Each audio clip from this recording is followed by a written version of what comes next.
doomu Tiwaawan nga damay wax ni l'heure est grave mais la gravité de l'heure ne saurait pas empêcher la personnalité d'une citoyenne convaincue. J'ai bien dit citoyenne parce que damay wax ni Amy Ndiaye, tu n'as pas honoré Mame Diarra Bousso. Amy Ndiaye, tu n'as pas honoré Mame Fawade Wele. Amy Ndiaye, tu n'as pas honoré Seydatuna Mariam. Képp kuy femme de valeur honoré woo ko parce que dañuy dégg nag ñu naan jigéen kenn waru ko violenter jigéen kenn waru ko def lii mais dañu ñu jàngal la personnalité d'une citoyenne convaincue. Dañuy wax ni la ligne rouge a été franchie parce que quoi qu'on puisse dire li tax boo demee ci sous-région bi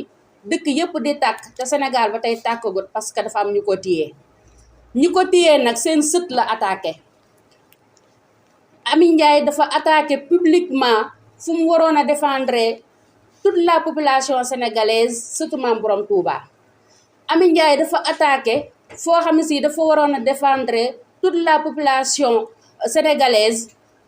surtout Maam Alaaji Malick. Kon la ligne rouge a été franchie. Bu Sénégal tàkkee yaa ko taal en tant que jigéen nag dañ ni moom mooy partenaire de Dieu, jigéen dañ ni mooy compagnon de l'homme, jigéen dañ ni mooy la mère de l'humanité.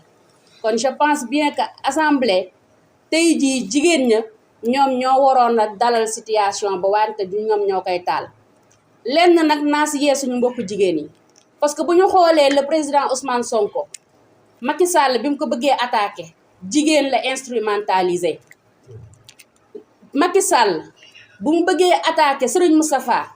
jigéen la instrumentalisé parce que dafa xam tedd nga sénégalais dafa xam sénégalais ni mu valoriser jigéen mu bëgg a diaboliser opposition bi mu jaaree ko si jigéen. Je pense bien que Amy war nga rus ëllëg say sët di dégg ni loolu si yow lañ ko jaaree woon. Dañuy wax ne nag il n'est jamais trop tard comme il n'est jamais trop tard nag je pense bien que war nga am fullaak fayda ba doo nekk victime mu Macky Sall la. Adji Sarr it war na am fullaak fayda ba du nekk victime mu Macky Sall la. Man damay wax ci au nom de toutes les femmes sénégalaises nañu am fullaak fayda xam suñu valeur xam suñu gëdd ba duñu nekk objet kenn. ñi ngi wax femme objet assemblée mais femme objet mooy nga nangu maletu xaalis di la jënd ba ëllëg ngay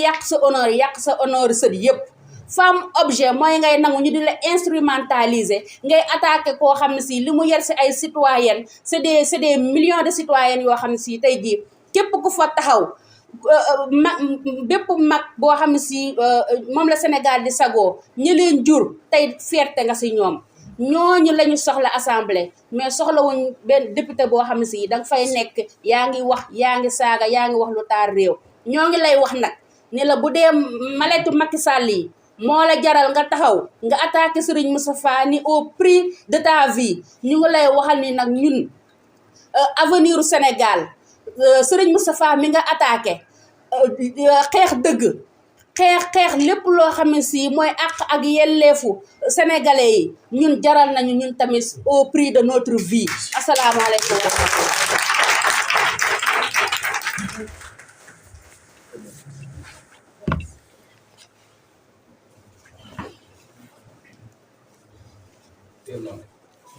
Merci beaucoup Fane Ndiaye donc defe naa dañuy wéyal waxtaan wi rek ni mu ko waxee noonu la demee effectivement am na lu ñu séntu ci jigéen leneen loo xamante ni du lii taxawaayu jigéen defe naa ne jàmm la daan jur taxawaayu jigéen naataange la daan jur ci pénc waaye nag am na loo xamante ne bu amee dañ koo bayal muy lii nga xamante ni mooy le président même de l'institution il a trop laissé faire et loolu ça a commencé depuis même le jour de l'installation parce que sa njaboot quand il fait des dérives à vous le responsable de le rappeler à l'ordre loolu boo ko defoon ça aurait quelque part même tempéré certaines ardeurs ba lii duñ ci àgg kon lu xew rek am na lu nekk ca suuf loo xam ne defe naa dañ ko caa bàyyi ba nëgëni sur ce dañuy continuer waxtaan comme ni ñu ko waxee woon léegi ñu bàyyi la parole au camarade Doudou Gueye Ndiaye représentant du Parti démocratique sénégalais Doudou Gueye.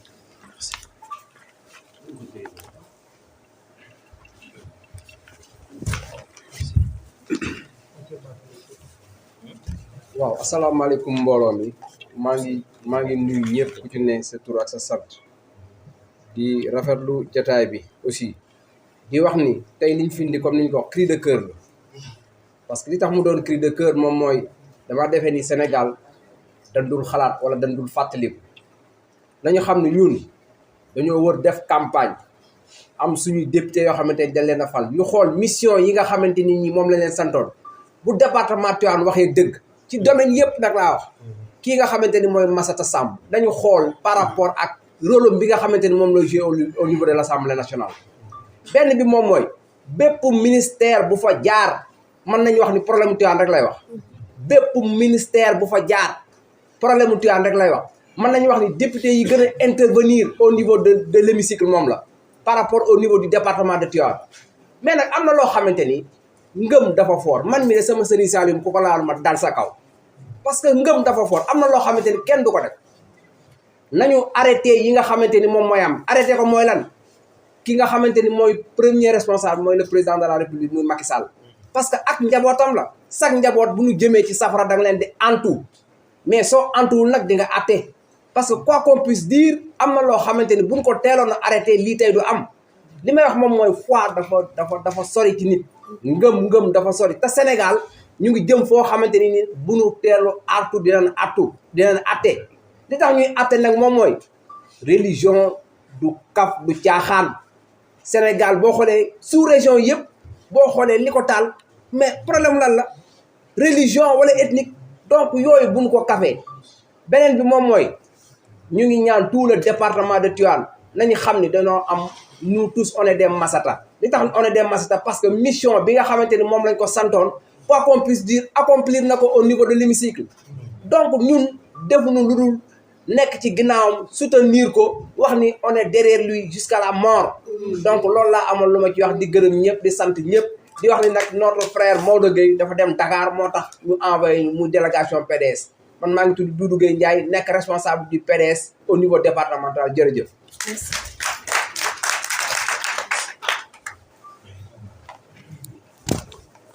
Merci beaucoup, camarade Doudou. Donc, la parole à une autre dame, muy ku ñuy wax Ndiallo Ndiaye, elle est du parti PASTEF. Ndiallo, ñu ngi lay déglu par rapport à la situation.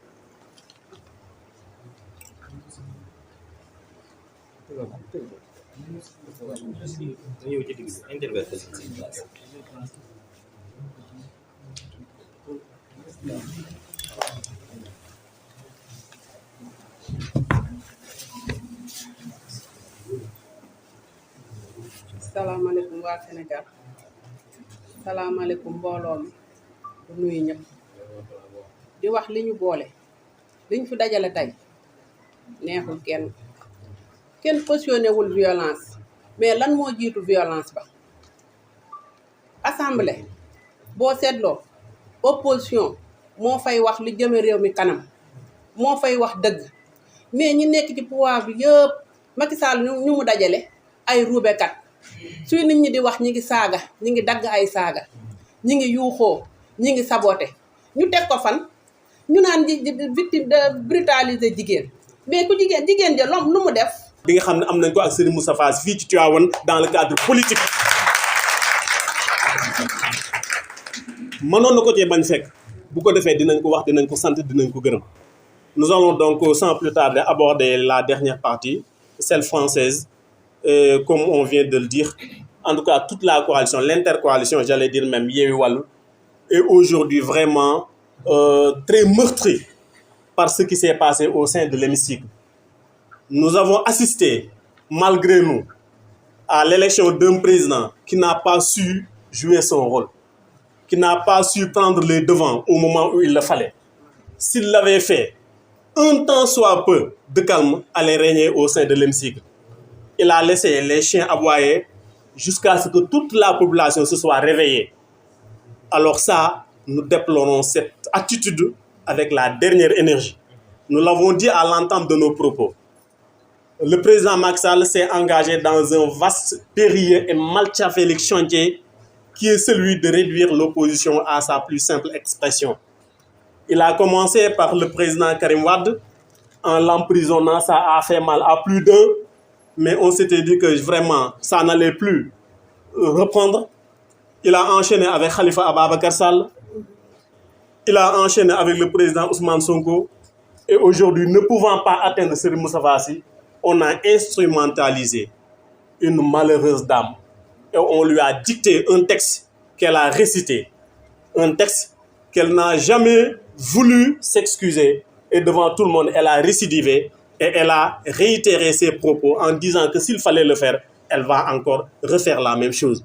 Ceci, en tout cas, a été au début de cet incendie-là aujourd'hui qui embrase le pays. Alors nous disons non. Nous disons non. L'opposition et le pouvoir doivent faire avec pour le charme d'une démocratie. La démocratie, c'est l'arme. La démocratie, elle est aujourd'hui un joyau que nous tous devons préserver parce que nous devons la léguer aux générations futures et à celles-là d'en bénéficier un jour pour bâtir un pays solide, pour bâtir un pays prospère. Alors cette démocratie-là, on ne doit pas la laisser entre les mains des gens qui jouent avec. Et jouer avec la démocratie, c'est vouloir réduire une opposition. L'opposition, elle a son rôle. L'opposition, elle a son rôle d'avant-gardiste. L'opposition vous rappelle à l'ordre. L'opposition vous aide à bien faire. Et il y a des gens qui ont réussi. Aujourd'hui, le réussite, ils le doivent à une opposition qui a été là avant-gardiste, qui a été là à crier à chaque fois que ça n'allait pas et qui a peut-être montré le bon chemin. Sénégal Gogunak, je crois que nous devons ensemble, chacun en ce qui le concerne, essayer de mettre la pierre pour que ce soit édifié un pays, n'est-ce pas, qui sera envié dans toute la sous-région. Et c'est le cas actuellement. Mais nous assistons aujourd'hui malheureusement à une dégradation des valeurs et à l'échelle même des pouvoirs en place, dont celui législatif. Nous déplorons cela avec la dernière énergie et sur ce, nous allons introduire le camarade Sadji Boumbaye pour en fait clôturer la séance. Sadji Boumbaye, coordonnateur départemental Taxawu Sénégal, Tivaouane. Vous avez la parole.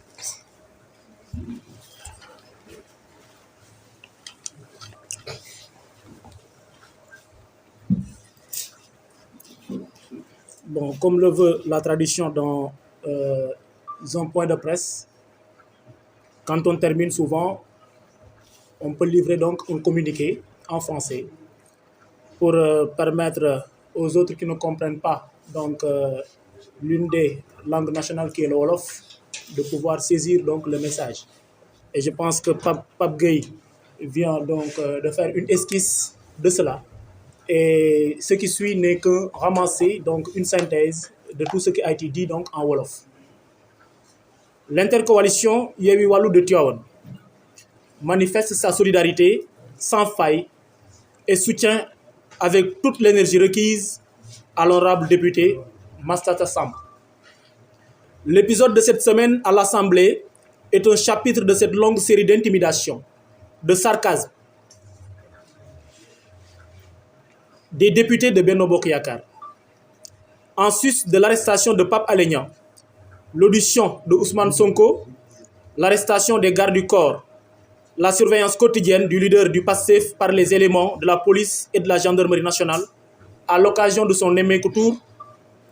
le verdict de l'appel de Barthélémy Diaz,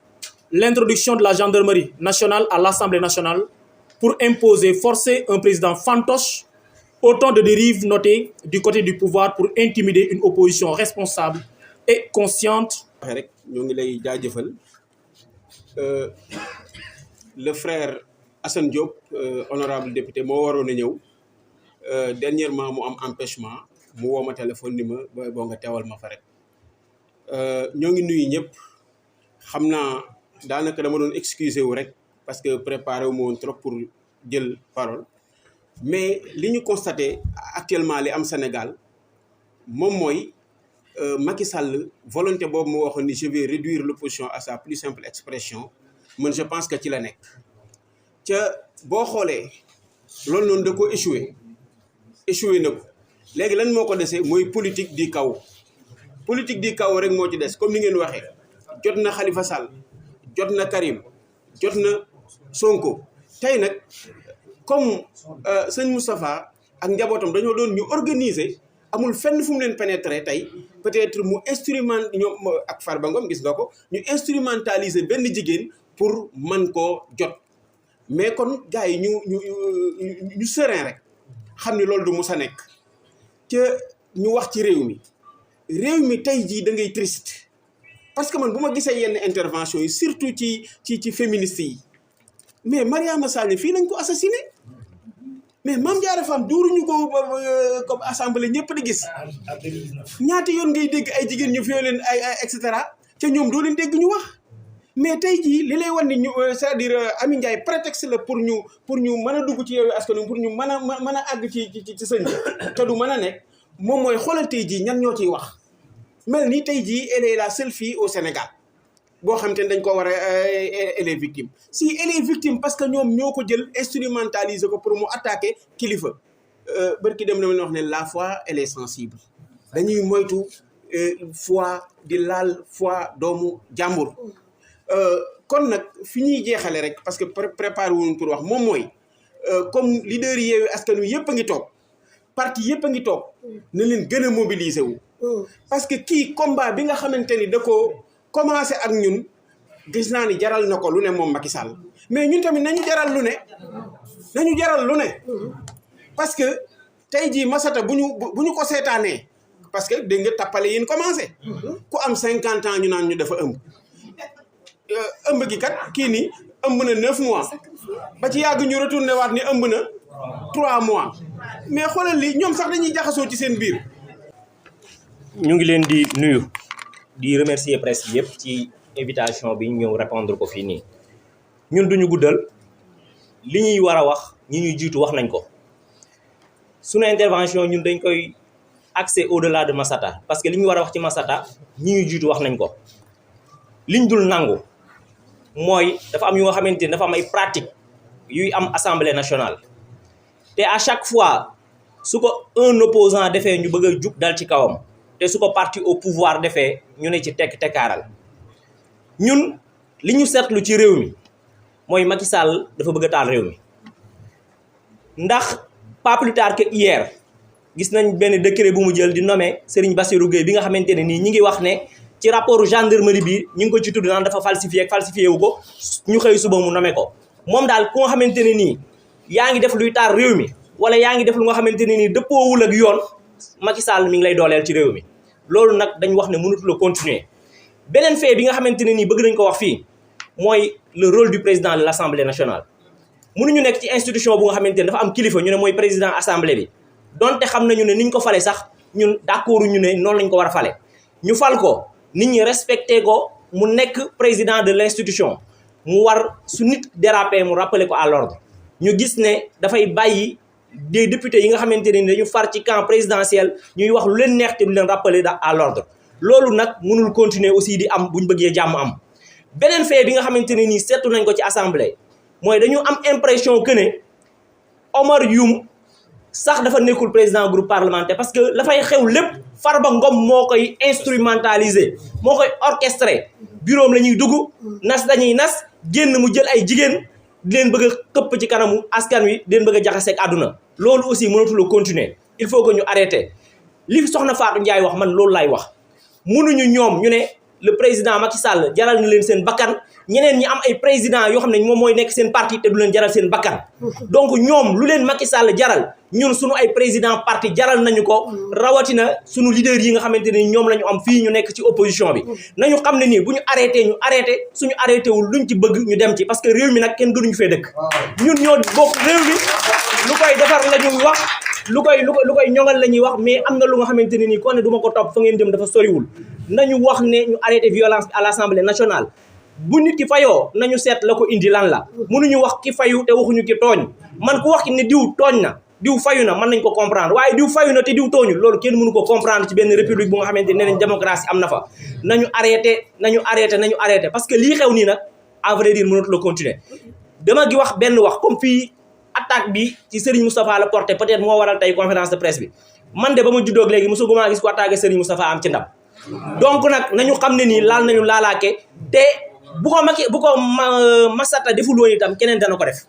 te bu ko Massata deful keneen dina ko def te bu ñu defaatee leneen ñeneen dañu defaat leneen salaamaaleykum wa rahmatullah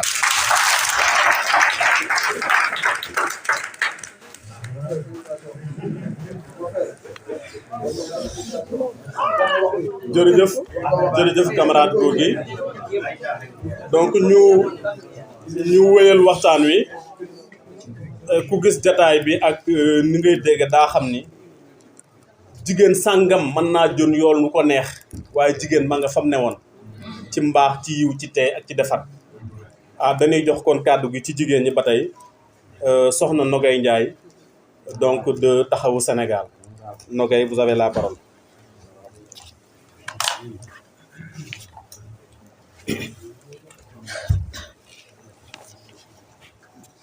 asalaamaaleykum